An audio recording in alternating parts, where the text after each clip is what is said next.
இப்போ இப்படி வலிக்குதுடா அப்பா. இப்போ நான் இந்த சுளுக்கை எடுத்தா மட்டும்தான் உங்களால கால் பாதம் கீழே வைக்க முடியும். வலிக்குதுடா. எந்த இடத்துல வலி? இந்த இடம், இந்த இடத்துலயா?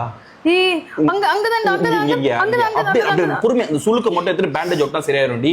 உன் காலை போய் என் கையில ஜாஸ்டிக் மாதிரி இருக்கணும், பிளேடேஷன் ஜாஸ்டிக் மாதிரி விளையாடுவேன் நான்.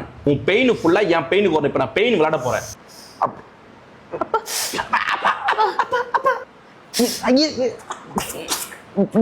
இருடி சிரிப்பு வந்துடி எனக்கு. இருடி ஒரு நிமிஷம் இருடி. ஒரே நட்டு. உன்னை யார் இந்த ஹீல்ஸை போட்டு நடக்க சொன்னா? அதுவும் உன் வீட்டு ரோடு உங்க அப்பா மூஞ்சி மாதிரி அங்கங்க வெடி போட்டுருக்கோம் அந்த பள்ளத்துல, அந்த ரோட்ல. அதுவும் இதை வேற போட்டு நீ நார்மலா இருந்தா கூட பரவாயில்ல. இதை போட்ட உடனே உனக்கு இன்டர்நேஷனல் மாடல் லுக்ல வந்துடும். அப்படியே ரேம்ப் வாக் மாதிரி வந்து போயிருப்பேன். டப்பான்னு ஊந்துருப்பேன் அப்ப அங்க ஒண்ணு. அதை விட்டு அதை கேளு. அங்க அந்த பசங்க வந்து அப்படி பார்த்தானுங்கடா கேவலமா.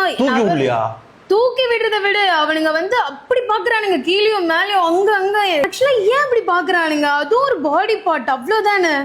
அசிங்கமா இருக்கு. நீ அத பாடி பார்ட்டா பாக்கணும்னு சொல்லிட்டு நீ யோசிக்கிற.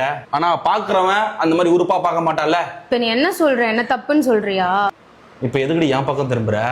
நம்ம அவன் அப்படிதான் பார்க்கணும்னு நம்ம தீர்மானிக்க முடியாது. நம்மளோட எண்ணமும் அவனோட எண்ணமும் ஒன்னா இருக்காது. நம்ம நினைக்கிறாங்களா மனுஷங்க, நம்ம பண்ற ஒரு விஷயம் நம்மளுக்கு தப்புன்னு தெரியாத வரைக்கும் எவன் என்ன சொன்னாலுமே நம்ம கேட்டுக்க கூடாது. ஆனா நீ பண்ற ஒரு விஷயம் அது மனசாட்சிக்கே தப்புன்னு தெரிஞ்சதுன்னா இந்த உலகமே அது தப்பு சொன்னாலும் நீ அதை ஏத்துட்டு தான் ஆகணும். இப்ப இருக்கு ஓகே. இப்ப பெயின் கால் ஓகேடா. அந்த ஹீல்ஸ் கொஞ்சம் சரி பண்ணி கொடுறா. இந்த ஹீல்ஸ் நான் சரி பண்ண நான் செருப்பு கடையை வச்சிருக்கேன் நானே. உனக்கு கால்ல வந்து சுளுக்கு பூச்சிருக்குன்னு வீடு தேடி வந்திருக்கேன் நான்.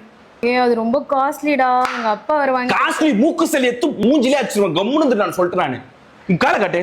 கால் பாதத்துக்கு தரையில வெயி. உனக்கு இன்னும் சரியா நடிக்காத நீ. நடிக்கிறியா நீ? இல்லடா எனக்கு ஓகே தான். கால் இப்போ ஓகே ஓகே தான்டா. ஓகே தான்டா. நீ கொஞ்ச நேரம் இரு, கொஞ்ச நேரம் ரெஸ்ட் எடு. இரு, நான் உனக்கு பேண்டேஜ் போட்டு விடுறேன். பேண்டேஜ்லாம் வேண்டாம்டா. நான் போட்டுக்கம்மா சுஜாதாம்மா, போட்டுக்கோ. போட்டாதான் சரியாகும். வெளியில போணுமா இல்லையா நாளைக்கு? ஆமா. ஐயோ அது வேற ஓணம். எங்க என்னது ஓணம் செலிப்ரேட் பண்றாங்கடா. வந்துச்சு ஓணம். இப்போ அதுக்கு தான் இப்போ உன் கால் சரியாகணும். போதும்டா. கதகளில ஆனல நாளைக்கு போறணும். அந்த ஸ்லிப்பர் மட்டும் சரி பண்ணி கொடு. ஸ்லிப்பர் சரி பண்ணு. எதுக்கு ஸ்லிப்பர்லாம் போட்டுக்கினே? கேரளா சாரி கட்டணும். ஒரு செருப்பு ஒரு மாடுலேஷன்ல நான் வாங்கி தரேன் உனக்கு நாளைக்கு ஓணத்துக்கு போறதுக்கு.